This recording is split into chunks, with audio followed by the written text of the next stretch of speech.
What's up, CD Geekers? It's your boy Glim Malone coming to get another video. Listen, this is It's All the MCU and Not video podcast where we actually talk about all the latest and greatest Marvel news on the show on Sunday and maybe Marvelous Monday, just depending on when you're watching it. But this is a show here that we're actually going to talk about a lot of different things. Today, we're going to spend a lot of time talking about Antman and the Wasp Quantum Realm with some other actually Marvel topics as well as GOTG. Volume 3 latest trailer that came out in the movie theaters too as well. We're going to talk about those two main topics right here on the show, as well as some other things too. So grab all your Marvel stuff, posters, cartoons, funny things, whatever it may be. All your questions, because we do answer those live too as well. Right here in the show. Grab them all. We're going to talk about Marvel stuff. Yeah, I think we're going to do that right now. Complete. Nerve. Accord. Looky, we have Cookie. It's back in action. I got my people with me. Isn't that a song? By the way, I do actually. We're gonna have actually a panel called "Name That Song from a Movie." We're gonna do that at TwoFlowCon. I think it's gonna be really cool. What you think about that, Tony? You think it's a pretty cool panel to have? I think it's cool, man. I love me some con questions. I wish I could be there, man. I would love to come down and come hang out with you guys for a weekend. And man, look, if we get the cheese right, man, you can fly on out and we actually have that conversation, brother. I know, man. That's what we're actually working on.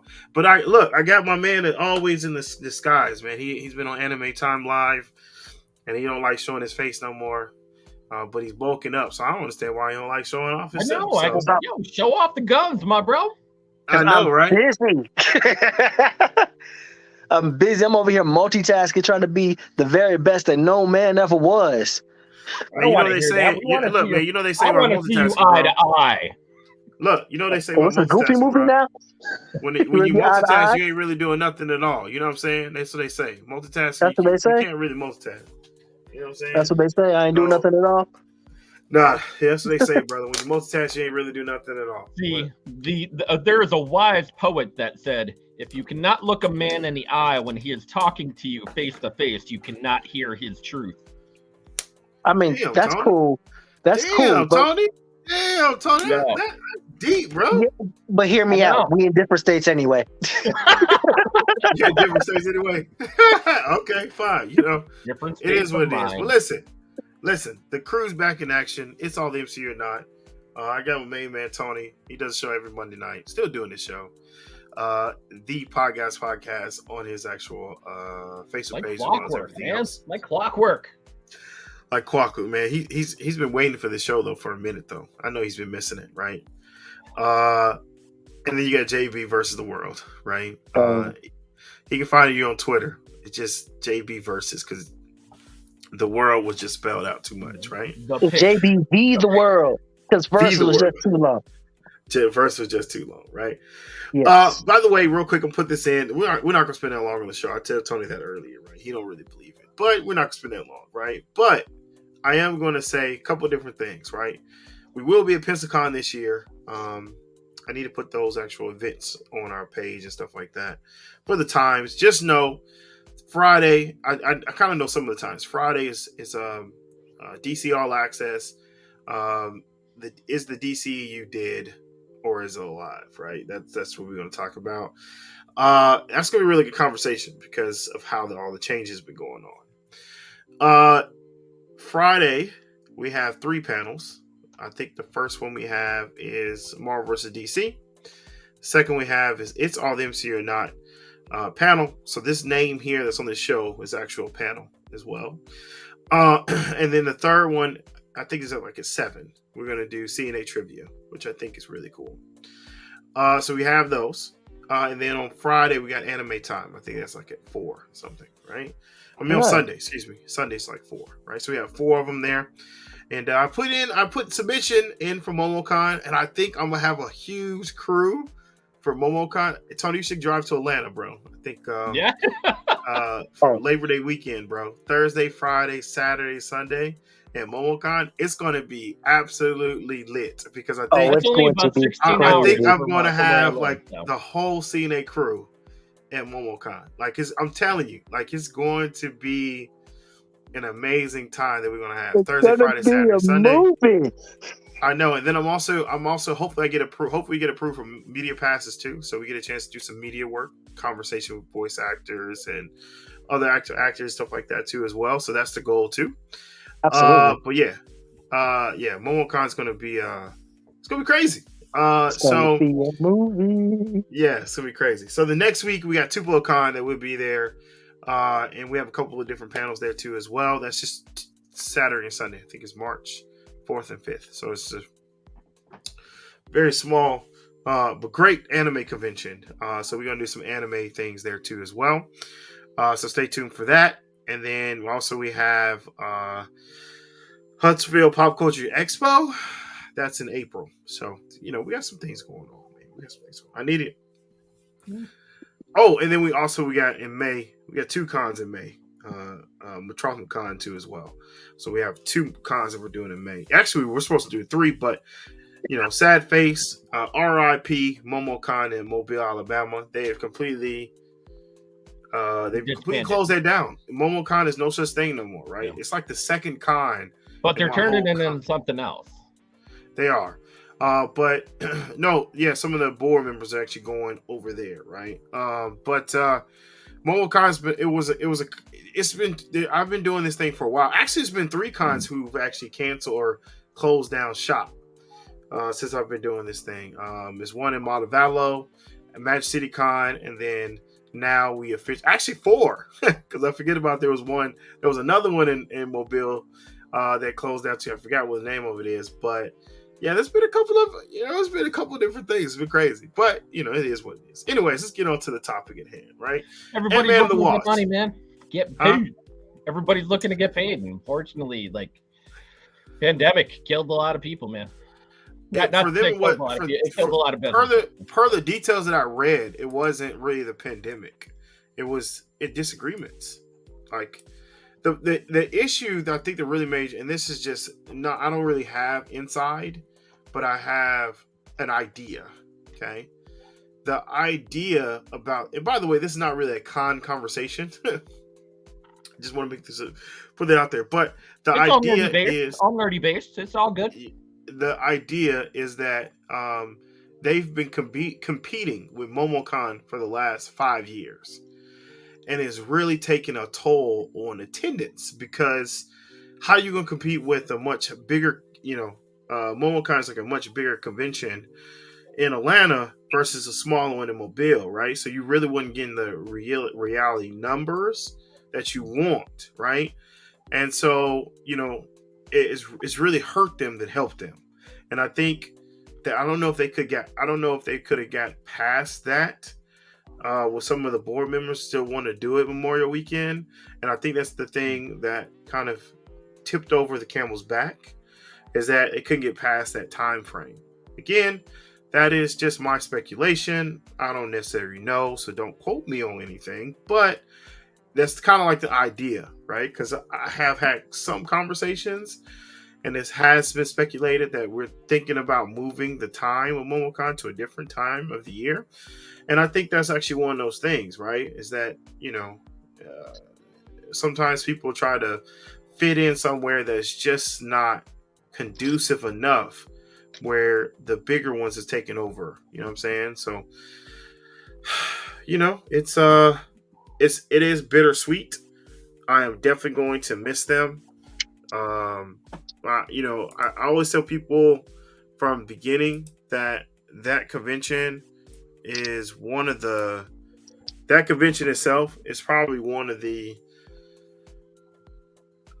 most entertaining for families to go to, because I've been taking my kids there for a while, and my kids had a good time there. It was very, very family oriented from beginning to end. 100%. 100%. So, anyways, moving on. Let's talk about Antman the Wasp, right? This is a spoiler conversation, so make sure that if you actually haven't got a chance to see it, don't watch the show. But this is a spoiler conversation, right? So you know how we do it. Good, the bad, the ugly, right? And we'll talk about post-credit scene. We'll have that conversation too as well. So JB, right? Right. I'm gonna put it on you, right? We always start with the bad first, right? So give it to me, brother. Give me your bad. Okay? That story was okay. The story was Bad. rough. I'm sorry. The good, the bad, the ugly. Give me your ugly of the movie. Ugly of the movie, right? Ugly of the movie. Ugly. Give me the ugly. Okay, of the I feel movie. like I have to nitpick for the ugly, but there's really nothing like I extremely dislike about the movie at all. So you have more bad than ugly. More like indifferent. Okay. More like indifferent than bad. So being picky is not bad. Go ahead. But I thought the story was kind of rushed. I feel like they kind of like try to like hurry along to get us in that position so they can do the things that they need to do just to tell the story they wanted to tell, which isn't horrible, but that's what I felt like they were doing. It was like, you know what? I can't disagree with you on that. That's also a topic that we need to talk about too as well, on how Papa Iger, big shout out to Papa Iger, Bob Iger coming back, right? Because I think Bob Chapek sucked. He didn't know what the hell he was doing. Right. But I think that the fact that they kind of pulled the whole DC thing where they just kind of rush products out, and it's you can kind of tell now, right? And I can agree with you on that one, where everything seemed a little rushed, a little faster, because if it was as they're doing now of pulling back some of the production and putting more time into it to give you more quality versus quantity, then I think this movie would be a lot better. But I can agree on you on that. I can't disagree with you on that. But my ugly part for me though is that some of the characters I believe that was in this extra film was useless. I don't think there were necessarily a purpose to them. You know what I mean? We might see them again, right? I might be wrong. Maybe. And so, but I think also too, Wasp was not used to her potential. I think the Wasp was not. Yeah, man, you're trying to show us we're not talking about Sexy Mike, okay? Or what's his name? Magic Mike. Magic Mike. There you go. We're not talking about Magic Mike right now, okay? But this is Magic JB. Right. But I think that she was she was not utilized at all. Keep going. Don't get distracted. Look, she was not utilized in this movie. I candy for the female audience. Right. I think it's very ugly. I think she was not used at all for this movie, and I think that was very sad that they actually did. I mean, she had some very good moments. Don't get me wrong, but I really believe they shortcutted her. It's like she was nerfed. First, you saw her in Antman the Wasp being the badass, right? Now, and you saw her at end of Endgame again being a badass, and now you turn her to this movie where she's Captain Sava, and Sava Scott. Captain Sava Scott, right? But at the moment that Scott already did some work already, like she just culminated, whatever actually word you want to use, finalized that movie, that moment, She swept in for the win. She kind of did the whole. Oh man, shit. What's the best way to explain that scene? She's the person that runs the marathon and takes the taxi to the very end. Yeah, I wouldn't necessarily. That's a little bit extreme. That's it was a little bit right there. Because I would argue that the reason why it was is because she was just removed from where the action was. Not anything that she was just like nerfed or reduced in her capacity to act. It was the action in which that was reduced. She was other places while Scott was doing his thing in other places, and she had to catch up. True. But But she why was a remove? factor. But she was a factor why? when she did show up. Right. That's what I'm saying. Like, why remove her from the action? She in the non-action situation, she didn't really have too much to say. They could have let her. Okay, I get that she needs to see the storyline of where her mama came from. By the way, Bill Murray, absolutely amazing. By the way, I'm just putting that out there, right? You know it too, JB. He played that role, right? He played that role. Like my God, no chill. Yeah. So, but the thing is, though, and I understand they want to see the daughter, Jelly Bean, see where her mama came from, right? I get it.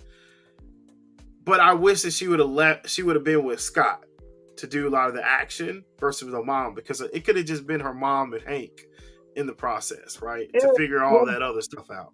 In the Rush storyline that was, they quickly told us that was the point of contention between the two, and had been a point of contention between the two. So if she wasn't with her mom, then she wouldn't have got those answers. That's true. All right, so what was your bad there, JB? I got several.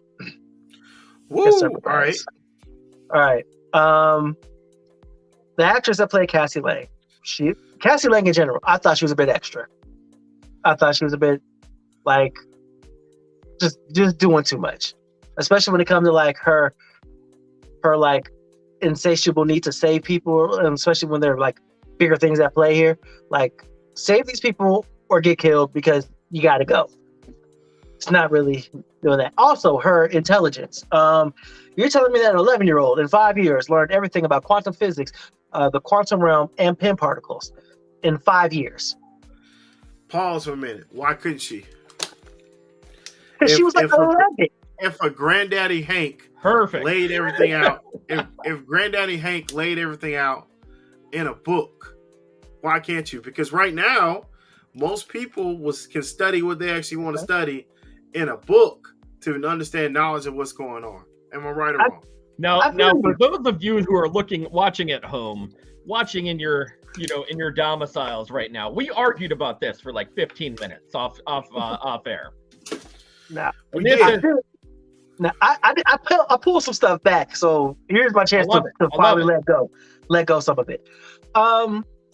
That's cool, but how could she possibly understand the stuff on the quantum realm when the person who understood the most about the quantum realm, which is Hope's mama, didn't say anything? So everything that she had about the quantum realm and her understanding of it. No, they explain. Go ahead. Everything that they knew about the quantum realm on a basic level, which ultimately what they come to find out was nothing at all, came from a book from somebody who did not understand it. The only person who really understood it wasn't there. So you're telling me that you built a whole machine to get down into the quantum realm and understand it, when the person who could have helped you with that the most didn't say anything about that? It's just a lot of mental, it's a lot of gymnastics to make her another smart person in a universe full of smart people.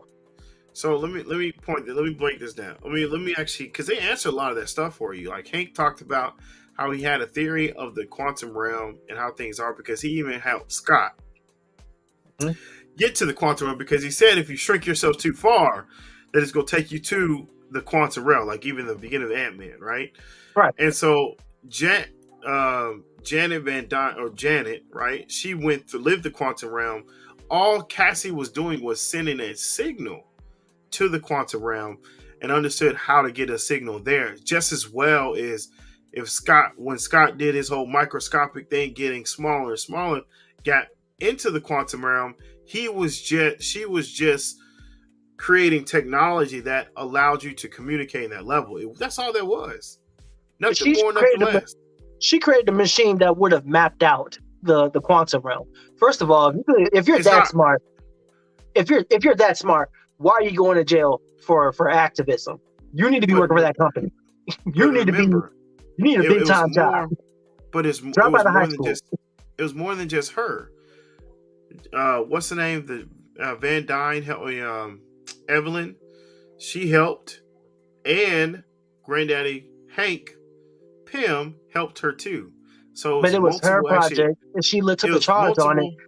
It And did, they but it was multiple people who helped her actually create this project. It true. wasn't her by herself. I didn't take the whole thing as she was like end all be all created this herself. I took it as like she learned something, she understands something, she's smart on it, and she took what she learned and asked questions to get more information. And she applied that actual knowledge, and now she's becoming more aware of what she actually breaking down. So that's why I consider her being smart, because some people can read something and not understand nor comprehend what they're reading. She was able to understand and comprehend what she was reading, Yeah. because And it's something in her. Because even Scott can understand it. and now we are, and this Well, is it can't not be a that knock. complicated. If And this is not, and this is not, this is not a personal knock, but here we are with another smart person in a universe full of smart people. And when everybody's smart in that smart universe, who's dumb? Also, Scott? but it goes back to, well, you're right. I mean, also too, you need smart people now. You do, because look at the Council of Kings.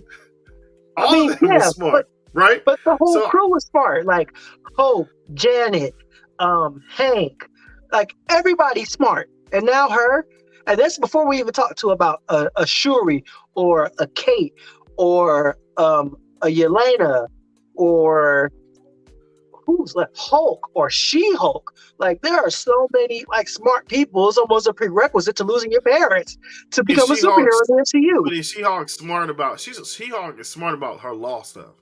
True, right? but she's still Everybody like has very smart. Yeah, everybody has their own type of like their own kind of niche. Their niche that allows them to be smart in their situation. I have a question. Go ahead. I'm sorry to interrupt. I apologize. Just one question for tonight.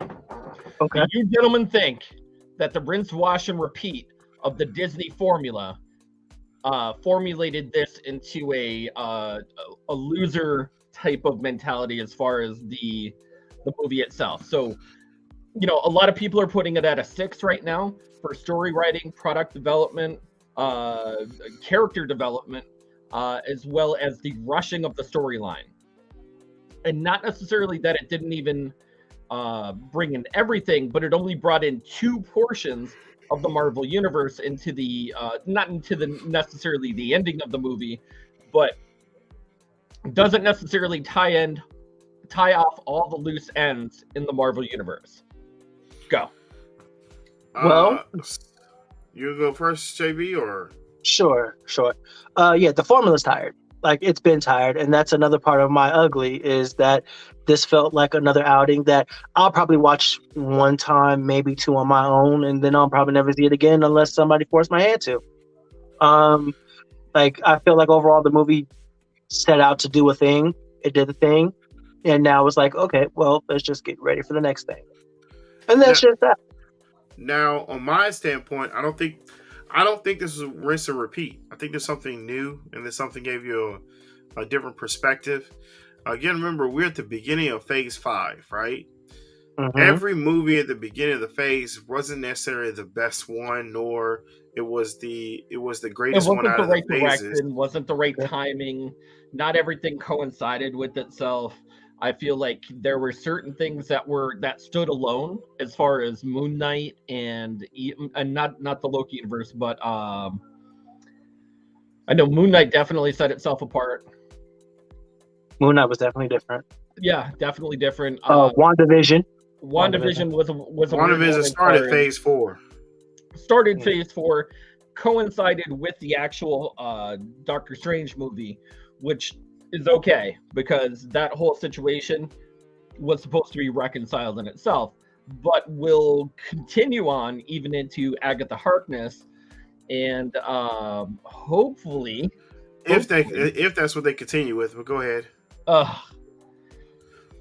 I feel like it's a gone formula. That the formula is gone, and not necessarily that it worked for the Marvel universe and they're going to continue to work with it. Mm-hmm. But I think it's a very tired formula. And it's another thing. It's something else that ties into another one of my bads. Is there's too many jokes in these movies, and bad time ones at that. Like, but that's his character, though. It's not just him, it's everybody. Hank Pym, who was a hard ass in the first 2 movies, was the most quippiest one in this one. And I enjoyed that too. Like he's walking up. I read every page of that shit. Like I mean, come on, man. Like he's walking up with an army full of ants on Kang the Conqueror, like he couldn't be blasted out of existence at any given moment. But the thing is, you gotta remember these. He's already expressed it, and again, the whole ant thing. I understand, like, because that seemed to look off. But these ants are even smarter than Kang. They spent a long time in perfecting their technology as well as knowledge in the process. I feel you. I feel you, and it's not even about the ants. I think the ants. And on top of that, Kang talked about it. He said, "Dude, you fight with ants. You cause yourself that own demise, there, brother." But at the same time, I don't have a problem so much with the ants. I mean, the ants were kind of a Deus Ex Machina for the whole thing. Whatever. That was the only way that they were going to come out of this unscathed.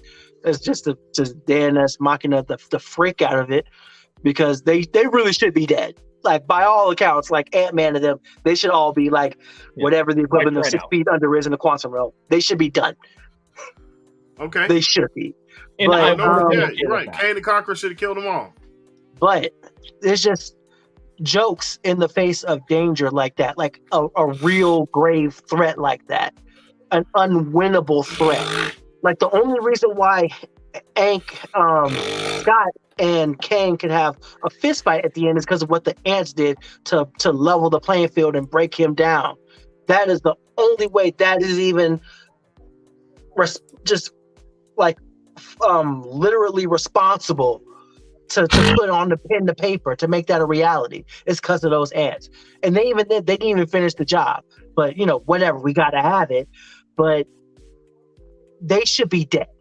I feel like I 100% agree. I feel like the secondary characters should have definitely carried out into the whole situation the quippiness of the jokes, like the formula worked in the first movie, second movie. And I feel like this particular movie should have followed in the same retrospect as far as secondary characters getting more of the funny lines than giving it to Paul Rudd. Like, and I think so. Just like MODOK running up on Kang at the end, like, I don't want to be a dick, and it's like, that's funny if you think about it, but it's like, yeah, that was, they could have left that out, right? Yeah. I think that could have been. It's like, you don't have to say it, dude. Like, the fact that you're here to try to, the fact that you're here to say that, it says that out loud already. We don't need it. Now, when Cassie said, "Don't be a dick," that was pretty funny. Okay, I got that was. But using that in the process. Okay, I'm with you on that, right? Yeah, it was just a lot of that. It was just a lot of that. So and I was trying to do that without having the character that's really the funniest of Ant-Man. I forgot what his name is. It's the Mexican character. And I think not having him in there really changed some of the dynamics, because to me, he was the funniest. He's the one that held the comedy of the movie, right? Luis. Even when he had the truth, Luis, when he had the truth serum, when he talked about the story in the first one, he was like more of the comedy. Like, Paul Rudd is a whippy type comedian, right? Or in the movies, like, he hits you with small things that are just funny, right? But Luis is that long drawn out, it can go on for a while type comedy that you can just laugh at for a minute, right? And I think that's one of the things they missed out on in this movie. Period. I'm glad they didn't run that joke back in this movie. I'm so glad that they didn't, because it had run its course. Like, even by the second one, it was like, okay, we got it the first time. Like, it's still funny, but it's like, leave it there, bro. We get it. So. By the way, named Michael Pena. Michael Pena. So my biggest thing is that, Tony, that's why I said I don't really think this movie had a lot of rinse repeat. They were trying to give other characters an opportunity to shine, and also too, you got a whole different world in this movie too as well. And by the way, sorry, JB, when I was doing my itching my nose and stuff, I thought I was on mute. Like, I just fixed my mic where now it sounds better than it did before. So I'm interested on seeing the watching the video. But yeah, so I think, Tony, like, it's just some things that have adjusted based on trying to start off the phase with information, because this movie seems it was a lot more informational on the multiverse, on who Kang is, why he's there, what the quantum realm's about, how things are. So so it's like this movie was more of a story for the quantum realm. It was a story for Kang. It was a story for the multiverse, to give you that type of lead up into the rest of the phase. Now, I can agree with that. Somebody says the question of, could this have been a TV show versus a movie? I can see that, right? I think that's something that they could have actually really 100%. did that versus doing actually a movie on this, giving you a couple different episodes on this and actually allow it to draw it, something like that. I can definitely see that. It could have benefited from it to let the story breathe. Right. And I think that will kind of bother people is like, this is kind of like a phase 1 type movie. Yeah, think about it. Think about Iron Man, the first movie. It was more of a discovery of the MCU and who Iron Man is before you even got the real suit, right? But it gave you a layout of what the MCU is all about, right? And so this movie here, it kind of did the very same thing. It gave you a layout on what to look forward to with Kang, what to look forward to of the Secret Wars, what to look forward to of how things are going to be when it comes to multiverse, how we're going to see things, and also gave you other characters in the quantum realm. If they're ever going to use a quantum realm again and how they actually establish different things, it's a possibility that the people in quantum realm is going to collide with the people in the real world in Secret Wars, right? We don't necessarily know. That's all a theory, but I'm just saying they had to create a foundation somewhere, and it couldn't be in any other movie that you had. It had to be more of a smaller character that's visit the area, that hasn't actually explored it, that hasn't told any stories, that hasn't done anything. Nobody knew what Jan went through, right? She just told you that. And one plot hole that I will say, though, they didn't give I didn't like that at all. They did not let Jan keep her powers that she had when she first got out of the quantum realm, right? That's true. I thought it was kind of like a plot hole that was kind of like, I didn't understand that. Also, she's been out of the quantum realm for years now at this point. Why haven't you said anything? Well, she was only out of the quantum realm for years. She got out, then she got snapped. Yeah, remember? Yeah, she got out, and then he said, that just happened, and she got turned to dust, right? Yeah, so, but it's like, why, at this point, like, why is everybody sliding, just like not letting her say anything, get her some therapy or something? Like, it seemed like it would be obvious that in 30 years she was gone. It would be some traumatic shit that she went through. Let her get it out. But per Bill Murray said they had a good time together. You know what I'm saying? A real good time together. You got the Space Jam going. Quantum Jam. Now I'm gonna bring up one more angle, of course, before we move on to anything else. I'm still on my bad. The LGBTQ plus community wasn't represented by Cassie Lang, who is lesbian in the comic book. Looked it up, JB. I was right. And in this particular movie, she lusts after a woman in the movie. Well, now I took it as she was looking at her as being I took it as like Peter Parker looking at Iron Man type thing. Like, wow, like he's super, like, that's the way I looked at it too. That's the way I looked at it too. I didn't look at it like and then also too, she helped her just like Peter, just like Iron Man Tony helped Peter become a superhero, come into his own. I looked at it like a undiscovered mentor. She's like, yeah, I need to have like a type of tenacity that this person have if I'm going to be a superhero, right? So then I looked at it like, and she didn't really have she had Evelyn, right? But it did not look, it seemed like it was more of a mother figure than actually just somebody that just a badass in general, right? And so I really took her as an example of, I want to be just as badass as she is. Kind of like how Kate Bishop looked at Hawkeye, right? Wow, like I really want to be that dude. Like I want to actually do it, but it was a woman to a dude. But Kate Bishop in the MCU, I think she's bisexual too, or a lesbian, whatever it may She be, is right? bisexual. Yeah. Correct. So like, you know what I mean? Like I took it as she was looking at the person in admiring her and want to be like her versus a sexual type of like I have a crush on her type thing. Does that make sense? It does. Yeah. So with that in mind, that sets up the Young Avengers to be an all LGBTQ plus group. No. See, Peter I'm Parker's looking. not- no, I'm Peter looking up Parker's not- Cassie.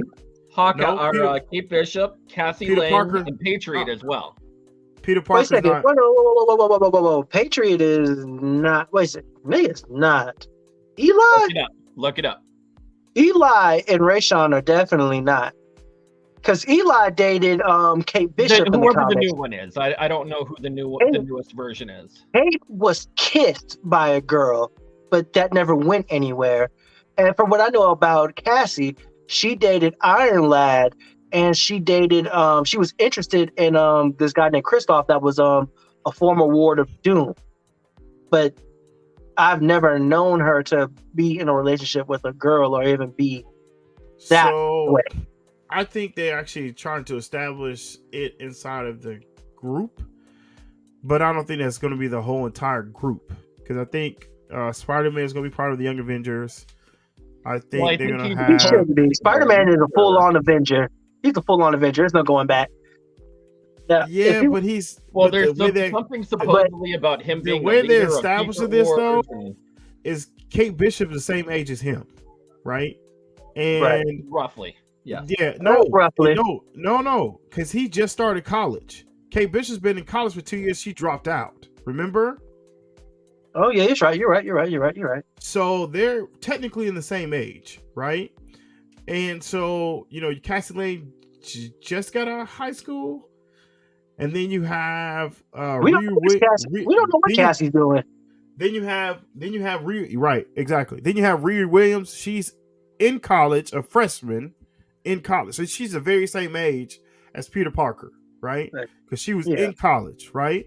So I really think they're actually setting things up more of a, and then we don't know how Black Panther's gonna come through. We don't even know if they're gonna mash him from the other worlds and grab him from another actual area to actually be more of a. I think T'Challa Jr. is just a legacy character. Honestly, I think he's a legacy character. Just to say that T'Challa's from the MCU. Not necessarily about the Patriot. They were talking about Prodigy. Prodigy's bisexual. Yeah, Prodigy is. I was going to list off Kid Loki had a thing. Yes, and Kid Loki's also bisexual. America Chavez. America's lesbian. Yep. Hawkeye, maybe bi-curious. Maybe like she got that kissed one time, and that was that. Kate Bishop actually is referred to as bisexual in the most recent comic, number 15 of Young Avengers, and they reveal that she's bisexual as well. Okay.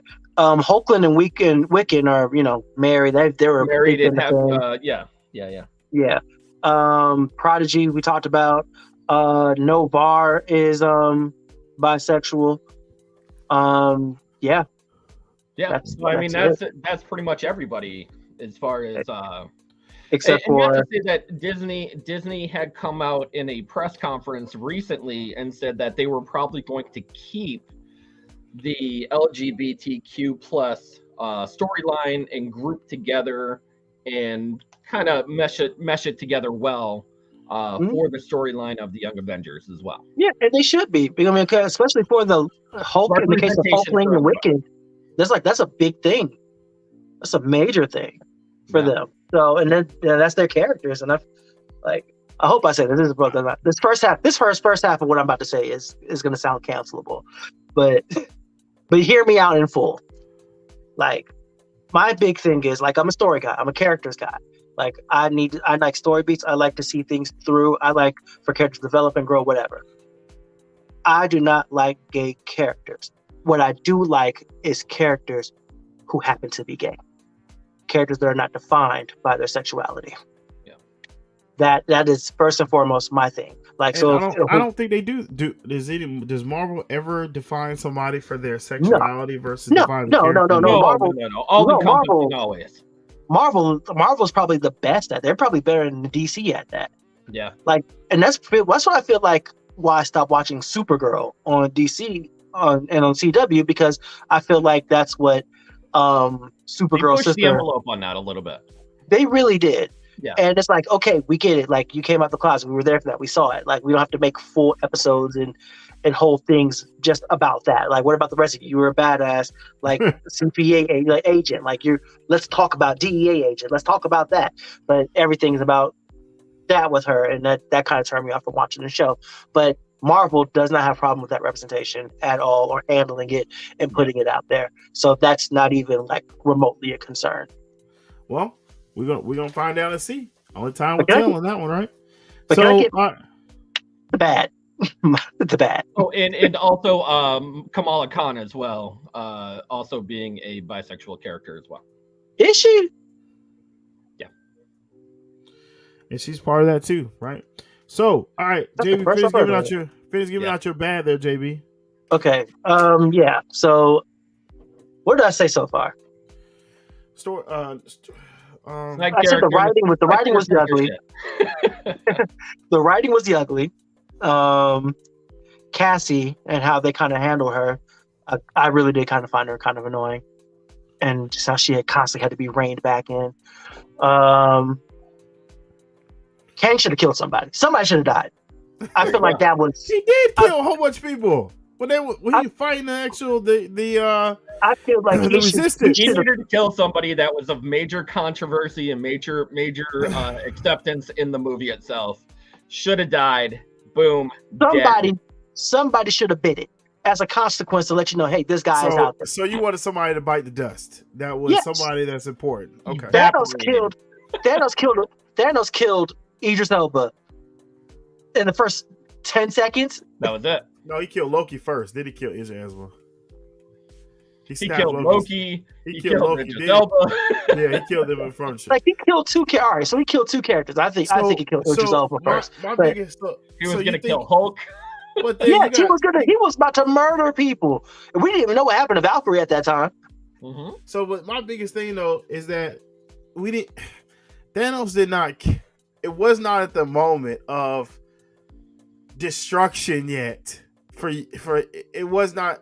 We've seen Thanos a couple different times prior to that moment. But he wasn't about that action. Then he went and stepped into it. Yeah, but then I don't think this Kang was about that moment. I don't think this one is going to be about. Was supposed to be about killing people. He's the one we're going to be dealing with. I find that this should have been the quintessential Kang character that came out as Kang the Conqueror, Kang the Destructor, Kang the Unwilling, in order to totally obliterate people. He should have came right out with the guns blazing and evaporated people right in plain sight. Now, I agree to that to an extent, Tony. Yeah, to an extent, because there are more sides to him than just I'm gonna wreck shit. Like, correct. Yeah, and I get the plan. I get the whole backing of the story. I get the storyline that they needed to continue through the movie. He's charming. He's convincing. He's got decorum and etiquette and the way he handles things. He's very persuasive in his word usage, and like he displayed all those things. But if you were to tell me that for the next 4 to 5 years, for however many projects you're going to put out in that time, this is the main threat. Like, for almost anybody else in almost any other film, you get that big bad on film, they murder somebody. They set the tone for what they got coming next.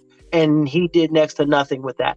Like, sure, you can put it up to Ants Ex Machina or what have you, or the plot, or just convenience or whatever, or just knowing that he's going to come back later. Sure, whatever. But he should have killed somebody. Somebody should have died 100%. as left a mark for what was to come. Like, when we first saw Darth Vader on film, what happened? The Stormtroopers did all the hitting they did for the entire Star Wars franchise. It killed all those people in the hallway, and then he choked somebody that he didn't mean to. That set the tone. Like we said with Thanos, when he first was on screen interacting with other people, what he do? He killed 2 people that were in several movies that we had grown to love. That's the third time we saw him, though. That's not the first time. He just That set was that the- tone. Doesn't that was matter, the you gotta first come out time of we've the seen gate. him. That was the first time he Come out the gate. interacted. The gate. That was the first time he interacted with people that weren't Second. like his daughters. Second time. Who did he interact with that wasn't? When he was sitting on the stone and he was talking to them about what happened at the end of Avengers, he was interacting with his minions. That was the second time they started interacting with more people, because the second time we saw him is when he got the gauntlet. What I'm they call the I'm not even King. I'm not even counting all that. But I'm just saying, I'm not even counting all that. saying, like, you're asking for everything to be immediate What off I'm saying- Jump Street, but this is the second time we've seen Kane. What I'm saying is ultimately, like, he is that much of a threat, and Ant-Man is just not. That it was He's going to be not. some, He is not a threat at all. so it was going to be some measure of luck or some level of script writing that was going to allow him to survive this, if he had survived this at all. Somebody in that party should not have made it. It could have been Janet. Like, and he had Janet the whole movie, and she lived. She escaped. She should have not been non-existent, and to be honest, I don't think anyone would have felt differently. What, Like, with you Janet? could've- Yeah, Yes. No, we I would. feel like she could have disappeared No, throughout the whole you would have movie without a felt- blink of an eye. No, you would have felt Janet not being part of this movie. But she Because was not in the movie. Like, not in the movie, not necessarily No, in the movie, but she was like non-existent. She was the important factor on Hank and Jelly Bean, or Hope Van Dyne finding Scott, or finding That's their cool. way through the quantum realm, right? That's That cool. was their purpose. Die at the end then. Somebody had to go. I mean, I get that you think somebody had to die. Okay, I'm with you. All right. 100%. That's it. And But there's Pain another bag. really Too many doesn't jokes. really kill people. There's too many jokes. Cassie Okay. and Kang didn't kill nobody. Those are my bads. For King the Conqueror to walk away, not necessarily to walk away, but to get beat up by everybody at the end in order to make a coup de grace of the Ant-Man fan crew. Who they tie? Come on! Somebody needed to die. Somebody. I know it was Mardi Gras in places, but come on. Oh, All right. So, okay. So Anything my about bad. these? My bad for the movie. What was mine? Man. So my bad part of the movie itself was, some of the characters I think were not necessary. I said that already before, but I really want to put that out there for the bad part. Man, see, Glenn, you can't deny that. Well, and so JB brought up okay, a so whole let bunch me of break good down. points So for the movie. so MODOK, I thought MODOK could have been a little bit better. But it was shocking about him. That's actually one of the bads. Again, the characters from the quantum realm, even though you created new characters for it, I just wish that we kind of got a chance to see something else down there other than just, people using powers that are from the quantum realm. Wish they kind of get us more of a, if the X-Men are down there. I'm not trying to say anything, but man,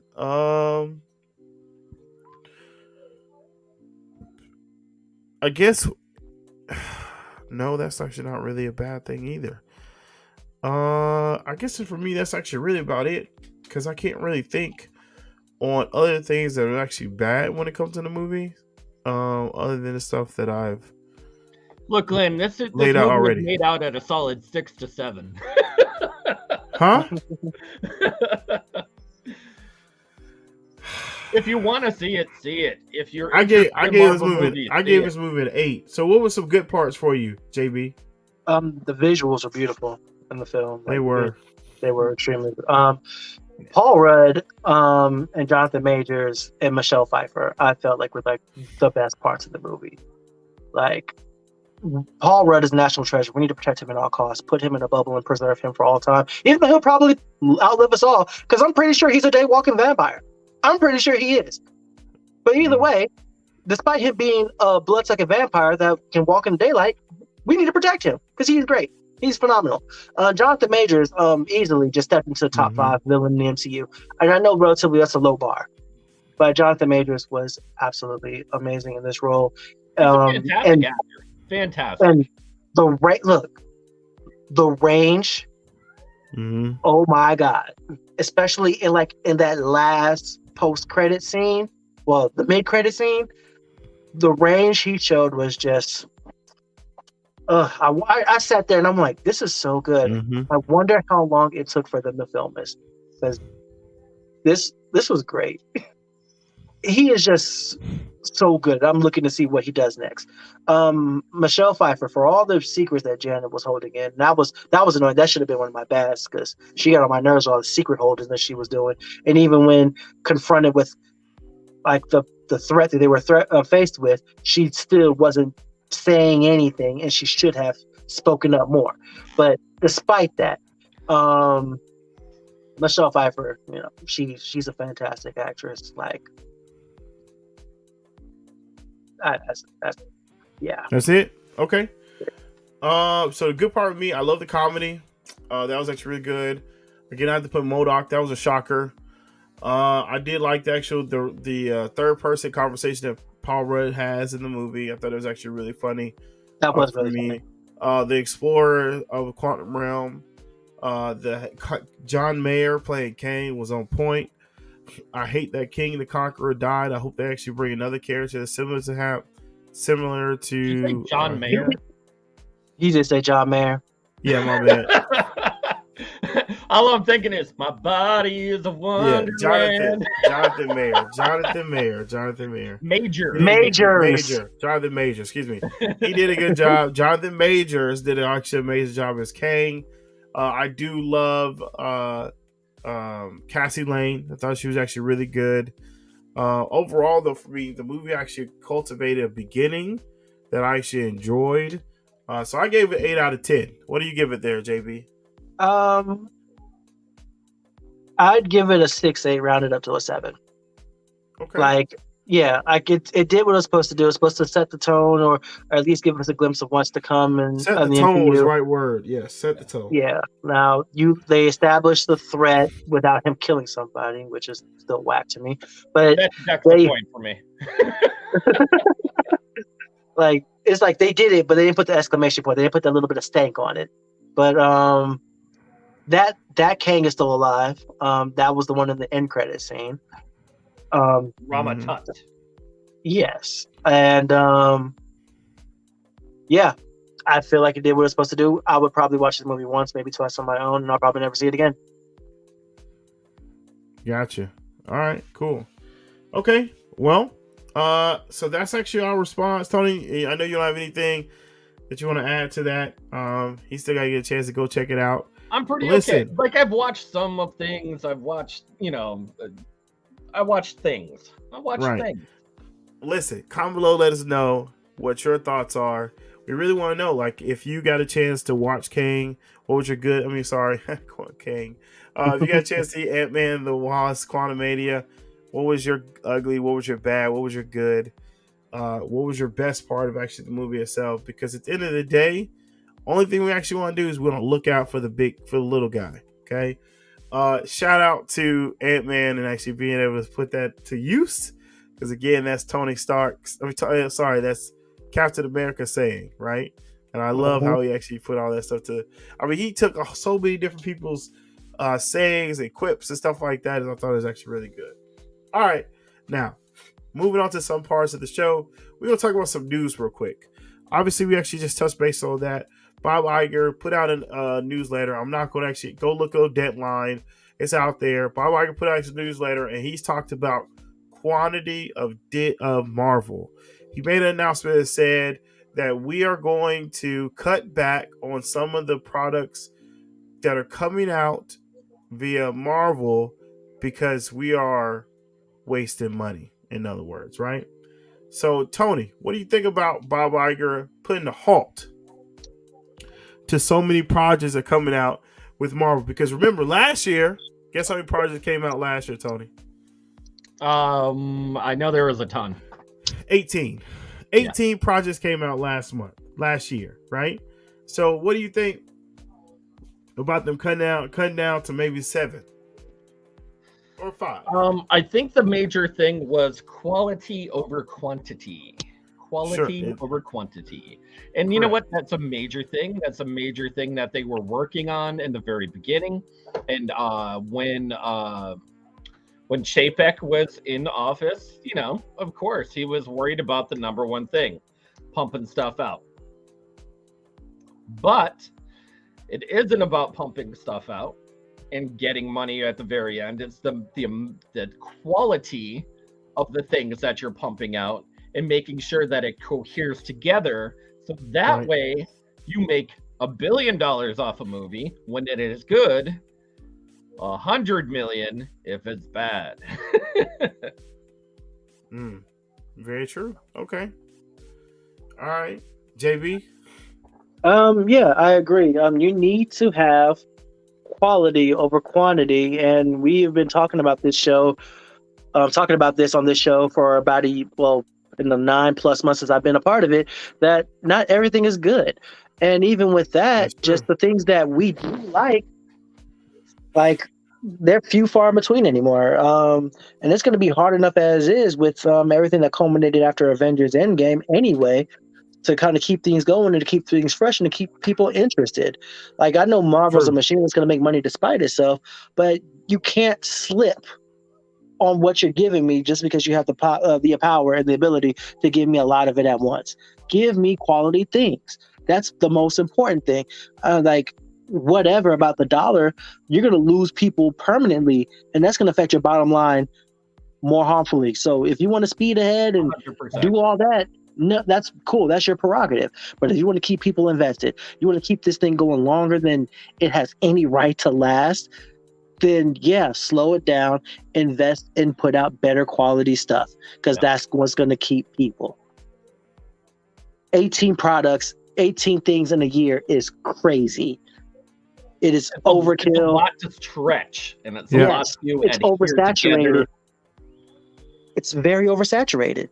Like, I have friends who literally don't watch this stuff because they are Right. afraid that they have to go through so much just to catch up.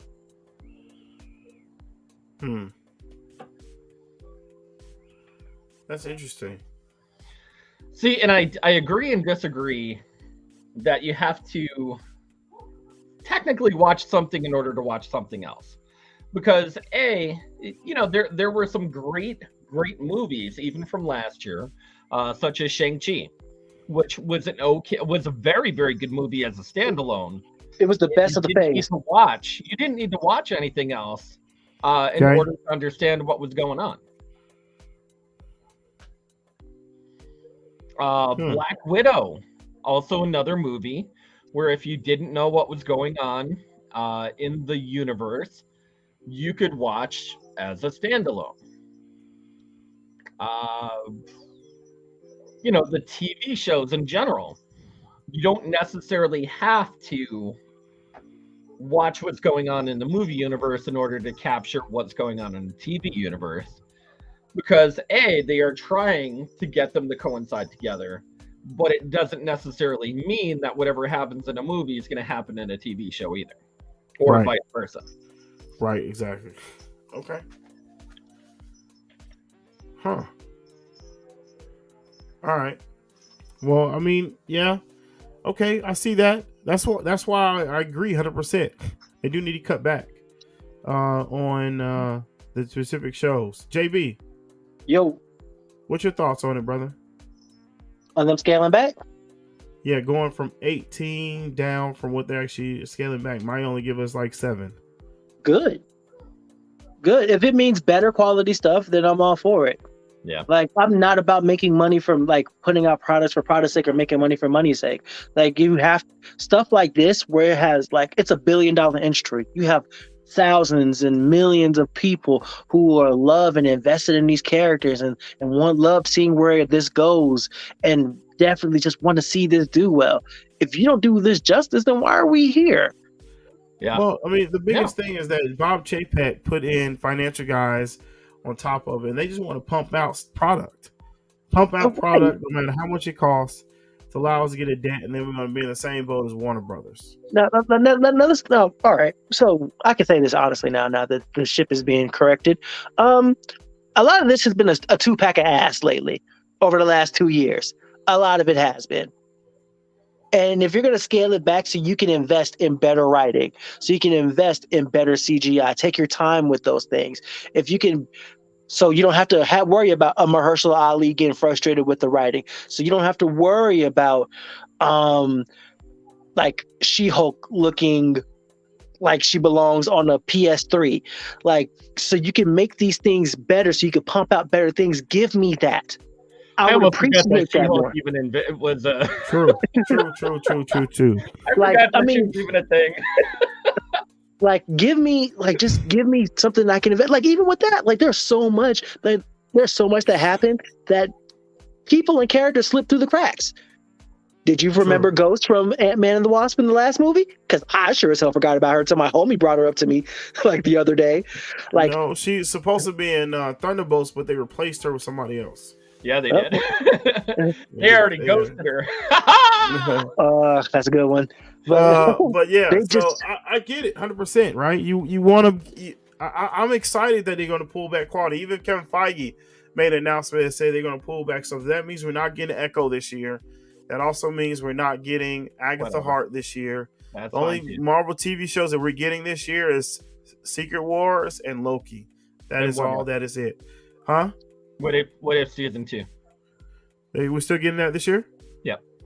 That's supposed to come out now. So when is that coming out? Supposedly. Yeah.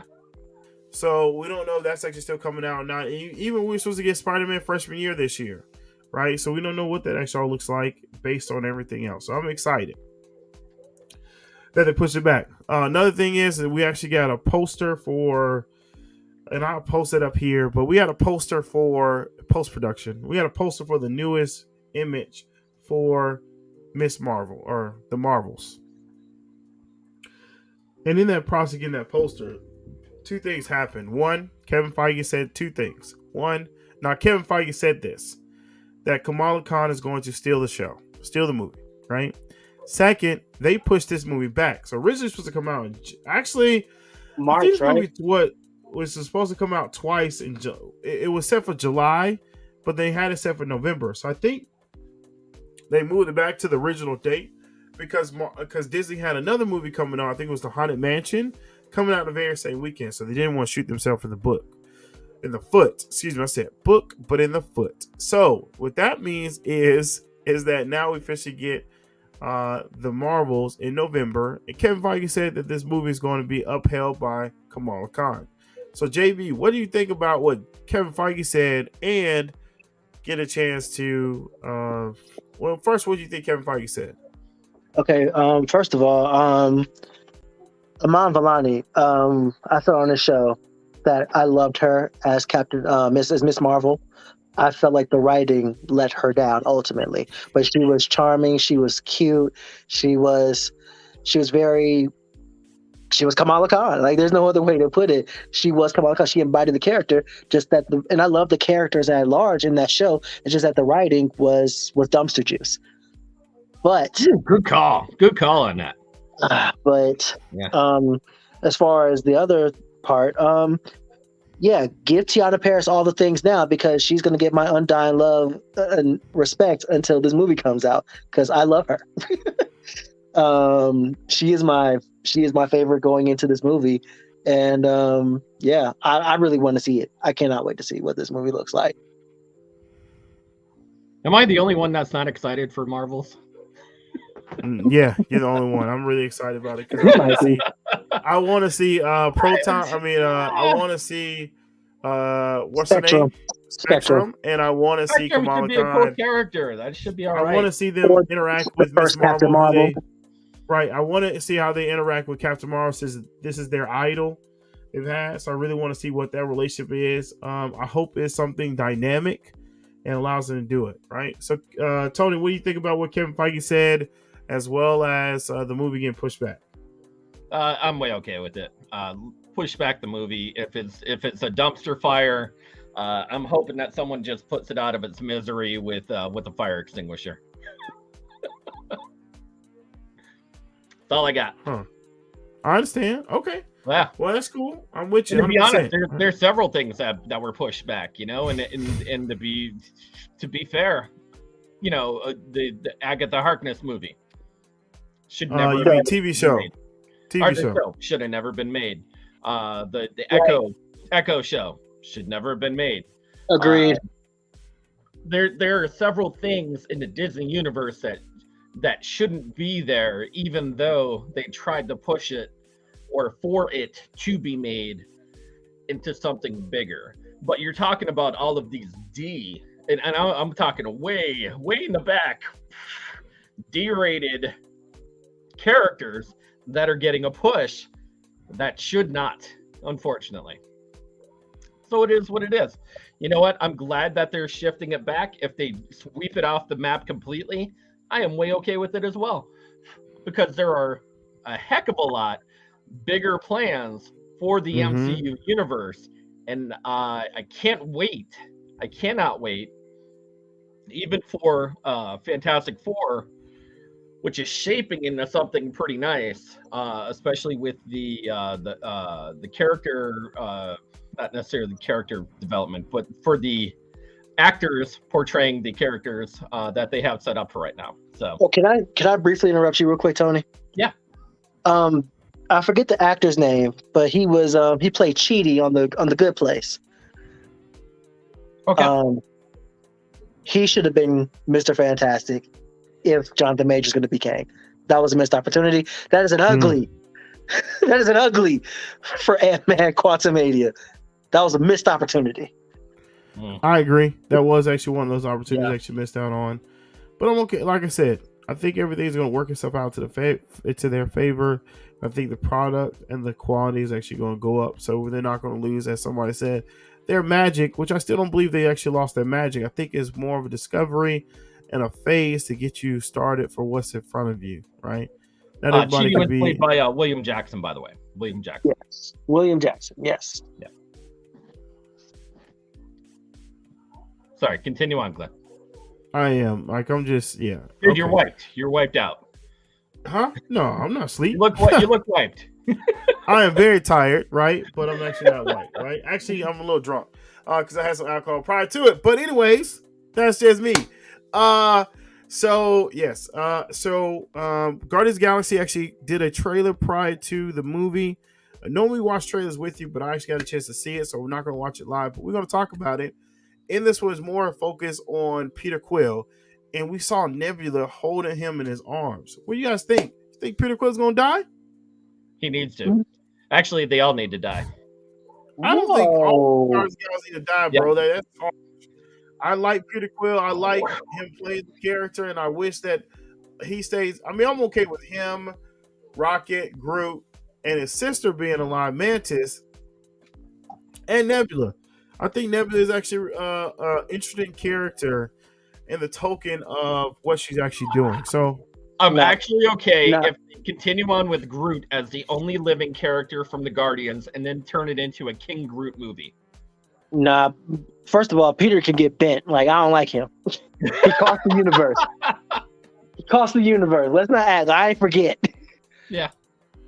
He says, what about Aquaman 2? Is that ever coming out? So this is the Marvel show. That's a DC show. But I will ask you a question. Aquaman comes out end of the year, December. And they're actually fulfilling the what the hell is her name? The girl that played Chagarin. What the hell is her name in Game of Thrones? Targaryen. Yeah. What's her name? Emily Clark, right? Yeah, Daenerys Targaryen, Emilia Clarke. Yeah, Emily Clark. So she's supposedly playing the part of the princess for Atlantis, supposedly. Interesting. Yeah. So that's the answer for your question there, buddy. Name, blah blah blah. Right. So what do you think, JB? You think Peter Quill's gonna die or what? I don't think he's gonna die. I do think that at least one of them's gonna die. Probably Drax. Um, I don't know. Like, I don't think anybody else is slated to die, but I also don't think that for some of them we've seen the last of them in the MCU.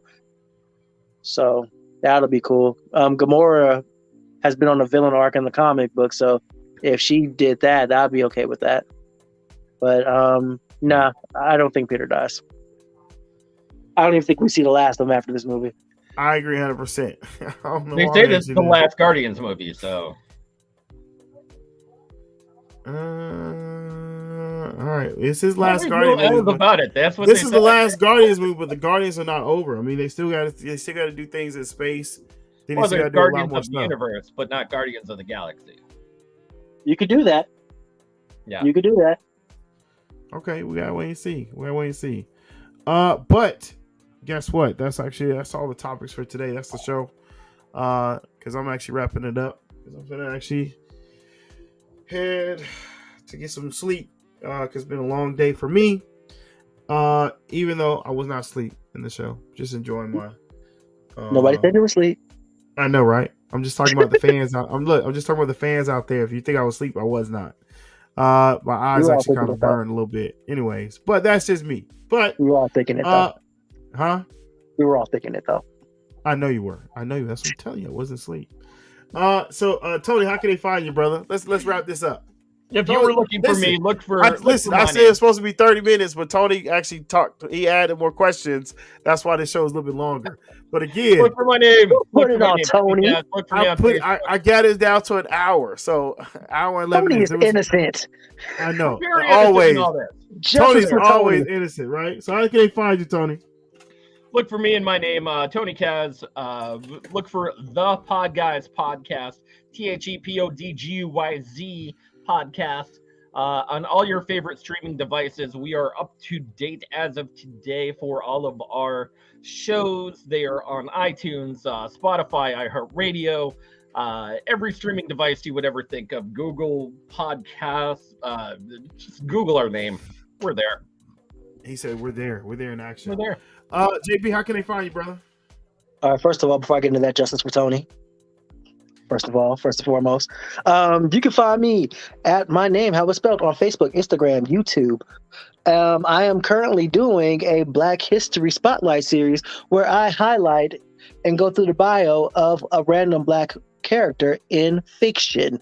Today I did Sun Girl, who was a new warrior and formerly affiliated with Superior Spider-Man and his Superior 6. So if you want to check out more on her and some other characters, check me out on Facebook. That's where you'll find that bio. Look out for my Antman Quantumania review coming up later on this week. This will be my first video of the year post me getting COVID. So I'm looking forward to getting back into that. And if you want to argue with me directly, you can find me on Twitter at JBVTheWorld, because Versus was just too long for Twitter. Yeah, make sure you come by and check us out. We do this show every Sunday. And we're supposed to do this at 9 p.m. I'm working my ass off to make sure we do this coming up this next weekend, because it's going to be a Sunday after the convention. Maybe I can get something done earlier in the day because our panel's not till 4. So maybe we'll talk to the guys about doing maybe early Sunday and getting things actually rolling. So go ahead. One more thing. My bad. So on Twitter, if on that arguing thing, on Tuesday and Friday, I host a spaces on Twitter. On Tuesday, we talk Gundam. On Friday, we talk Star Wars. So if you're interested, hop on and let's talk about some stuff. Can they pop in your Discord? Oh man, I don't do it on Discord. I'm not. I have a Discord. But hey, listen. The funny thing is that I actually meant to when I'm watching the movies, or when I'm watching movies, I meant to put that on Space. So you guys are getting my reactions live as I watch the movie and stuff like that in the process. So if you want to hear the movie, you can, but it's not really nothing, because most times you hear me talking as I watch the movie. So yeah, that's yeah. Thanks for actually reminding me, JB. I'm gonna do that next time. So when I do my time to go see the movie, I actually watch that. Make sure you check us out for Creed. I'm going to watch that. You're gonna see a review for that. But we do these shows every Sunday through Saturday, 8:30 Eastern, 7:30 Central, right here on our CNA live show page. So make sure you check us out. Make sure you subscribe. Make sure you hit that extra like button. If you actually like the discussions, comment below. Let us know how actually things work. And also check out our website, www.completenerdauthority.com. We are never wrong, by the way. Never wrong. Not once. Never wrong about what? What are you guys talking Anything. We are never wrong about In anything. the history of ever. about? I am In the definitely history of wrong ever, on we're a lot of never different wrong. things, but it's okay, right? I don't mind being wrong at all because what it does is makes you great. But listen, we're Feel out. you. Just can't relate. I know, right? 2 fingers. I'm out.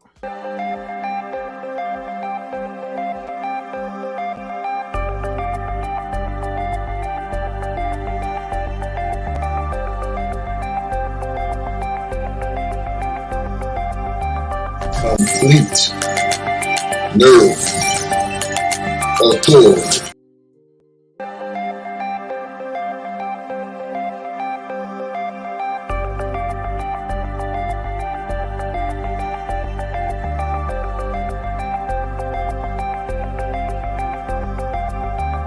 Complete nerve authority.